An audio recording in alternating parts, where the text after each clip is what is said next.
Salam Bapak Ibu yang dikasih Tuhan, kita akan merenungkan firman Tuhan. Mari kita berdoa. Bapa di sorga, kami bersyukur karena kami sudah Tuhan peliharakan sepanjang hari ini. Dan saatnya kami akan merenungkan firman Tuhan. Bukalah hati kami ya Roh Kudus, dan tuntunlah setiap kami supaya kami mengerti dan menjadi pelaku-pelaku firman-Mu. Dalam nama Tuhan Yesus kami berdoa. Amin. Bapak Ibu yang dikasih Tuhan, firman Tuhan kita terambil dari Markus pasal 4 ayat 35 sampai dengan ayatnya yang ke-41. Ya, tentang angin ribut diredakan, tapi kita hanya membaca ayat yang ke-39 dan 40 saja. Beginilah firman Tuhan. Ia pun bangun menghardik angin itu dan berkata kepada danau itu, "Diam, tenanglah." Lalu angin itu reda dan danau itu menjadi teduh sekali. Lalu ia berkata kepada mereka, "Mengapa kamu begitu takut? Mengapa kamu tidak percaya?" Itulah firman Tuhan. Berbahagialah kita yang mendengar serta melakukannya dalam hidup kita hari lepas hari. Terpujilah Tuhan. Tema kita pada saat ini adalah supaya murid-murid dan semua kita tahu. Itulah tema kita, supaya murid-murid dan semua kita tahu. Nah, Bapak Ibu yang dikasih Tuhan, di dalam ayat pertama pada bacaan kita dikatakan pada hari itu waktu hari sudah petang, Yesus berkata kepada mereka, "Marilah kita bertolak ke seberang." Nah, kata pada hari itu berbicara tentang Yesus seharian dari pagi hingga tiba petang mengajar tentang hal-hal kerajaan Allah dengan perumpamaan-perumpamaan. Itu ada dalam ayat 1 sampai dengan 34.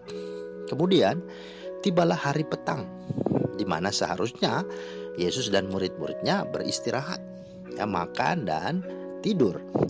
Tetapi yang ada adalah Yesus malah menyuruh murid-muridnya mengambil perahu dan pergi menuju ke pulau seberang, yakni daerah Gerasa. Kenapa? Karena di sana ada seorang yang kerasukan roh jahat yang harus disembuhkan dalam pasal 5. Pertanyaannya, mengapa Yesus tidak beristirahat dan menunda pelayanannya karena hari sudah petang, sudah mau malam? Kemudian apakah Yesus tahu bahwa nanti di tengah perjalanan mereka akan ada datang badai topan yang dahsyat yang akan menggoncangkan kapal mereka? Ya, jika jawabannya Yesus tahu, lalu mengapa dia tidak mengurungkan niatnya, tidak berhenti atau tidak mundur saja begitu ya untuk besok saja? Mengapa Yesus tetap melakukannya? Nah, jawabannya adalah supaya murid-murid dan semua kita saat ini tahu akan 4 hal. Ya. 4 hal. Apa itu? Yang pertama, bahwa bagi Yesus satu jiwa itu lebih berharga. Maka keadaan atau kesulitan bahkan tantangan bukanlah alasan. Itu yang kita bisa lihat dari sikap Yesus. Bagi Yesus setiap orang adalah berharga di matanya, termasuk orang Gerasa yang kerasukan roh jahat. Penduduk di Gerasa sudah membuangnya dan menganggapnya sampah masyarakat. Dia sudah tidak berguna dan merugikan serta mengganggu. Tetapi berbeda bagi Yesus, bahwa orang Gerasa itu lebih berharga dari apapun juga. Itu sebabnya Yesus membayar harga untuknya. Kendati Yesus mungkin lelah, capek, karena seharian berjalan dan mengajar orang banyak. Bahkan Yesus harus menghadapi badai topan yang kencang dalam perjalanannya bersama murid-murid di perahu. Terkhusus lagi demi keselamatan jiwa orang Gerasa itu, Yesus lebih memilih untuk membunuh 2000 ekor babi yang secara hitungan ekonomi pastilah lebih berguna pelihara babi dari pelihara orang Gerasa menurut penduduk pada saat itu. Ya. Tetapi lagi-lagi bagi Yesus berbeda, karena setiap jiwa pribadi dicipta Allah dalam rupa gambar Allah. Mereka berharga. Nah, inilah sebuah teladan yang kita bisa contohi, teladani dari Yesus. Nah, bagaimana dengan kita?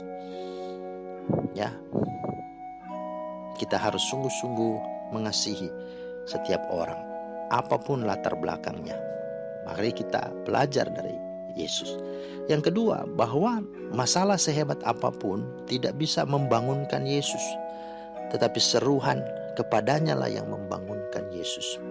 Perhatikan ketika mereka mengalami goncangan hebat karena badai menerpa kapal mereka. Mereka sibuk bagaimana cara dan upaya mereka supaya kapal mereka tidak tenggelam dan hancur.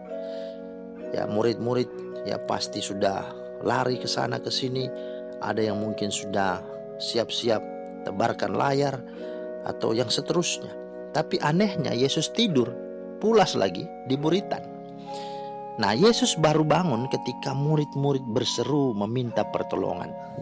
Guru, ya, tidakkah engkau, ya, atau apakah engkau inginkan kami binasa? Itu ya. Nah, saudara, hikmahnya adalah apa? Bahwa masalah sebesar apapun ya tidak bisa membangunkan Yesus. Ya. Tetapi seruhan, doa, teriakan kita kepadanya, itulah yang akan membangunkan Yesus. Maka jangan kita sibuk dengan persoalan, dengan masalah. Itu tidak akan pernah menyelesaikan dan tidak akan didengar oleh siapapun. Tapi marilah kita datang kepada Tuhan, berseru, kita teriak pun di dalamnya gak apa-apa. Karena Tuhan mau kita bergantung, bersandar hanya kepadanya. Itu pelajaran yang kedua. Nah, yang ketiga, ya, murid-murid dan semua kita tahu apanya. Yang ketiga, bahwa Yesus itu Tuhan. Dia pencipta, dia maha kuasa atas segala semesta. Ini alasannya. Mengapa? Karena murid-murid ya harus tahu bahwa dia bukan hanya guru agung. Dia bukan hanya pengajar yang dengan hikmat dan penuh kuasa, tetapi dia adalah Tuhan. Kalau Tuhan artinya dia yang berdaulat penuh. Dialah pemilik dan penguasa segala semesta dan kehidupan kita.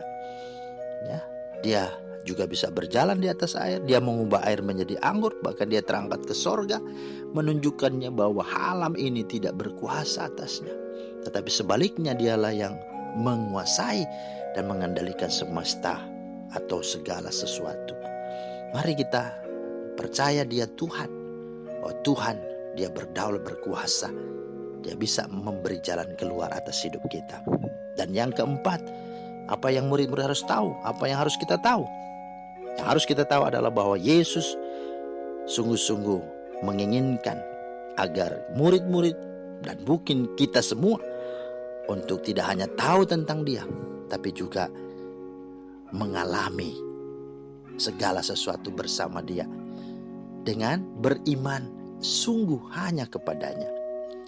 Saudara, Yesus tidak menghendaki murid-murid dan kita semua hanya tahu dia secara teori, hanya pintar omong, hanya pintar debat, tetapi tidak ada pengalaman iman bersama dengan Yesus. Yesus menghendaki murid-murid punya pengalaman bersama Yesus, bahkan beriman sungguh hanya kepadanya, bukan pada perasaan, bukan pada pikiran semata. Itu sebabnya Yesus menegur mereka, mengapa kamu begitu takut? Mengapa kamu tidak percaya? Ini menjadi teguran juga untuk kita. Mari, jangan takut, karena ada Tuhan Yesus dalam hidup ini. Karena itu kuatkan iman kita, dengar firman Tuhan, karena iman timbul dari pendengaran akan firman-Nya. Dan dengan iman itulah kita dapat mengalahkan badai, topan, masalah di dunia ini, termasuk virus corona yang sedang melanda bangsa kita. Mari kita memahami 4 hal ini. Mengapa murid-murid dan semua kita harus tahu bahwa pertama, jiwa atau orang-orang yang sungguh-sungguh telah dibuang oleh dunia ini, justru itulah yang dicari dan diselamatkan oleh Tuhan karena berharga. Kedua, bahwa masalah sehebat apapun tidak bisa membangunkan Yesus, tetapi doa seruhan kita, permohonan kita didengar olehnya. Ketiga, bahwa Yesus itu Tuhan. Dia pencipta, dia maha kuasa, dia berdaulat atas segala sesuatu. Dialah yang akan dapat menolong kita, memberi jalan keluar.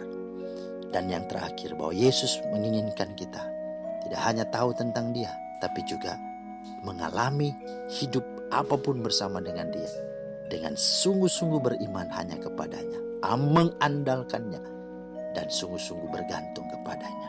Biarlah 4 poin ini menjadi berkat untuk kita menghadapi segala situasi yang terjadi saat ini.